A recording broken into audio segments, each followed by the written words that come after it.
গাভী দুধ দহন করতে গেলে কিন্তু সরিষার তেল লাগে। তো সেই ক্ষেত্রে সরিষার তেল যদি এই যেমন ধরুন আমরা 250 গ্রামের মতো নিলাম, তার সাথে যদি আমরা 10 টাকার কর্পূর আর একটা রসুন এটার সাথে দিয়ে দিই, তাহলে কিন্তু ম্যাস্টাইটিস হওয়ার হাত থেকে অনেকটাই বেঁচে যাব। আসলে কি আমি গরু পালা থেকে যেটা শিখি, যেটা কার্যকারিতা হয়, এটাই আপনাদের আমি বলার চেষ্টা করি। কারণ যেমন ধরুন আমার এই গাভীটা যখন আমি কিনে আনি, তখন ওর 1 মাসের ভিতরে 4 থেকে 5 বার ম্যাস্টাইটিস হয়েছিল। তো সেই ক্ষেত্রে আমি হিমশিম খেয়ে গিয়েছিলাম যে আমি কি করা যায়। তো অনেক টাকাও ব্যয় হয়েছে। তো আমি একজনের পরামর্শ পেলাম,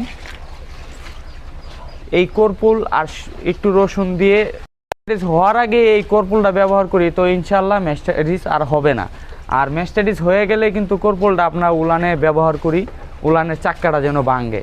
তো সেই ক্ষেত্রে আমরা অবশ্যই ম্যাস্টাইটিস হওয়ার আগেই সতর্ক থাকব এবং এই পদ্ধতিটা ব্যবহার করব, ম্যাস্টাইটিস থেকে রেহাই পাবো ইনশাল্লাহ।